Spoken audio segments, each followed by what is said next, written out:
talk about Tahoe's galore. Let's talk about CBS. They ranked 32 NFL head coaches. Dan Campbell came in at 8, but the thing about it was Jim Harbaugh came in at 7, one spot above him, and that's kind of got people kind of questioning around the Lions Nation. But then again, you kind of got to remember that Jim Harbaugh did make it to a Super Bowl, had a nice little run in San Francisco.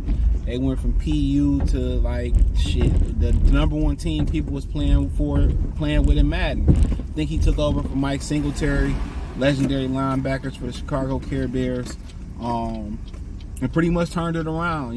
Then he pushed play on Kaepernick over Alex Smith, and they would have won the Super Bowl if it wasn't for them lights going off in the Ray Lewis story. So he got history throughout the NFL.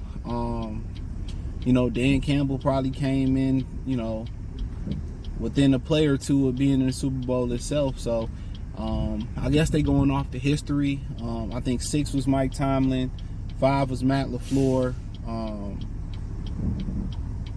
5 was Matt LaFleur, 1 was Andy Reid. I think 2 might have been Sean McVay. I know Floor. I think I said 5 was LaFleur. I don't remember who 3 and 2 was, but 6 was to Mike Tomlin. So yeah, I don't remember who the third and the fourth was in my head. I can't remember who it was, but I'm pretty sure it's obvious. Kyle Shanahan was, I think, 3. So yeah, Kyle Shanahan was 3 and 4. I don't remember. I know Andy was number 1, but yeah, man, I ain't got no issue with it, man. I mean, a lot of the Lions are getting some type of love in these rankings this season, so I can literally deal with that and be happy with that. So, but nonetheless, man, I do think that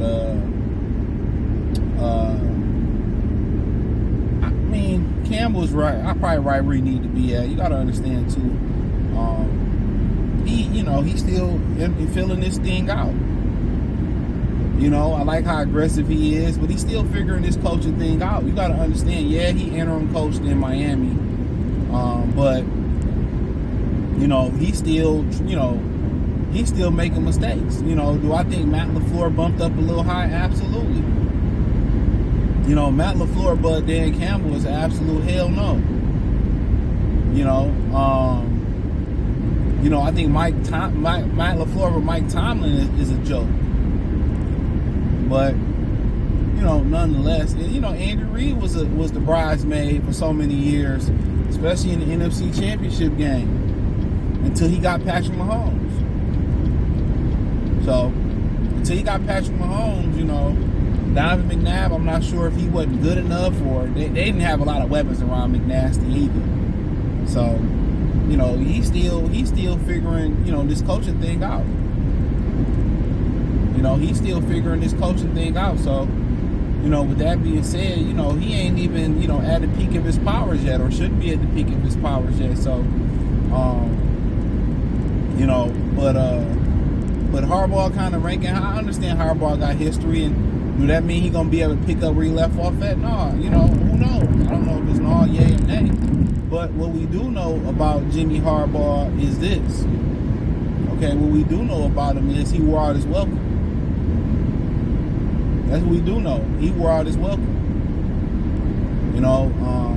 In that locker room, his act wore thin.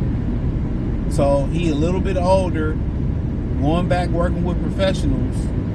You know what I'm saying? So with that being the case, being a little bit older, going to work with professionals, and being older, from when he played, he coached. I think socially, the kids have changed. But then again, guess what? He is working with the kids in college football. So I think he ought to understand for how the social ladder, goes right now. I think LA Chargers, they've been like the Detroit Lions of the West Coast. That's one thing you got to say. They've been the Detroit Lions of the West Coast. So they had a lot of bad luck going out there their way in the Chargers. lot of bad luck. So, with that being said, he got an uphill battle. San Francisco had a great history. So, LA Chargers, if it could go wrong, it did go wrong. Think about the kicker, Young Ho Koo, whatever his name. He started off over there. They cut him. He became the superstar in Atlanta.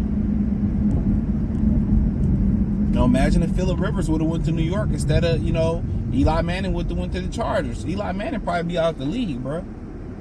Phillip Rivers probably had 3 or 4 Super Bowls in New York. So, yeah, he got his work cut out for him.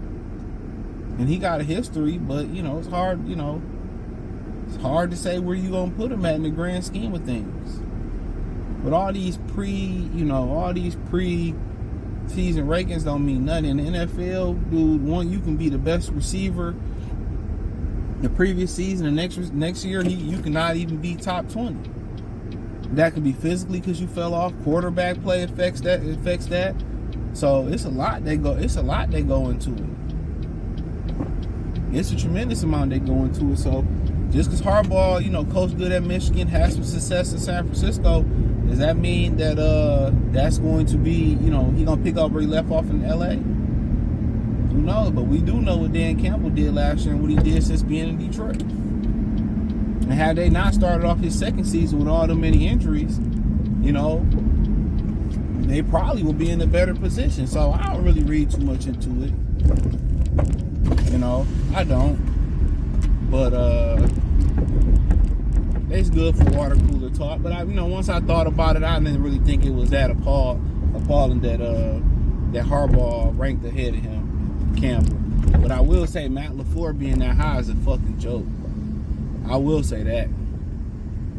Wholeheartedly. He ain't even the best coach in the NFC North. Come on, let's keep it real. And I ain't saying that he ain't a good coach. Well, he living off Aaron Rodgers. And we'll see what Jordan Love do in year 2. I expect good things from Jordan Love.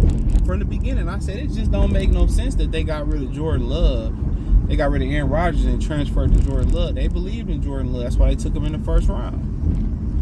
They was just looking for an excuse to get rid of Aaron Rodgers. And boy, Green Bay is one lucky franchise because they got rid of Rodgers at the perfect time.